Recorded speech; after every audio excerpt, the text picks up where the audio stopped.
রাষ্ট্রীয় অতিথি ভবন পদ্মায় বিদেশি রাষ্ট্রদূতদের সাথে ব্রিফিং শেষে সাংবাদিকদের সাথে কথা বলছেন পররাষ্ট্র উপদেষ্টা মোহাম্মদ তৌহিদ হোসেন। আমরা সরাসরি চলে যাচ্ছি সেখানে।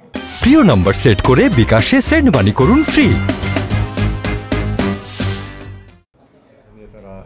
দি মেসেজ ইজ ক্লিয়ার। আমি বললাম যে এতেই তো বোঝা যায় যে আমরা যে মানবাধিকার নিয়ে খুবই সিরিয়াস।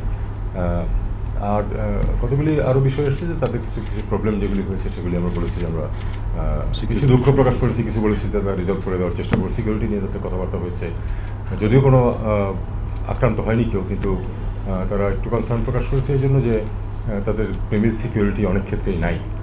মিলিটারিরা কিছুটা দিয়েছে, মোস্টলি তাদের যেই চ্যান্সেরিগুলি সেগুলিতে কিন্তু রাষ্ট্রদূতদের বাসভবন অনেকখানে সিকিউরিটি নাই।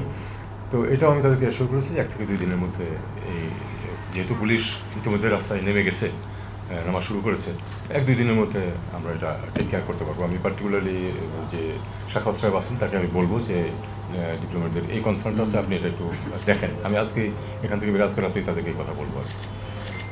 আর ইউথদের কথা বলছে, তখন আপনি বললেন একজন রাষ্ট্রদূত বলেছেন যে ইউথরা এত মানে ইয়াং লোকজন এত বড় একটা কাজ করলো, আমরা আশা করব যে আগামীতে যে এমনকি যে নির্বাচিত প্রতিনিধিরা আসবে তাদের মধ্যে যেন ইয়াং লোকজন আসে। আসলেই তো আমরা আমার মতো পুরনো লোকদের চেহারা দেখতে দেখতে সবাই বিরক্ত হয়ে গেছেন না, যে এই 30 বছর যাবত একই লোকের চেহারা দেখা যাচ্ছে। তো ওই পার্লামেন্টে আপনি যদি তাকান, আমাদের এমপি সেই 1970 সন থেকে শুরু করেছেন, এখনও উনি রিটায়ার করবেন না। অনেকে ক্ষোভ আছে তার পার্টির ভিতরে যে কি জায়গা করতেছে না কেন, আমরাও কি মারা যাবো এমপি না হই? তো এই হলো অবস্থা।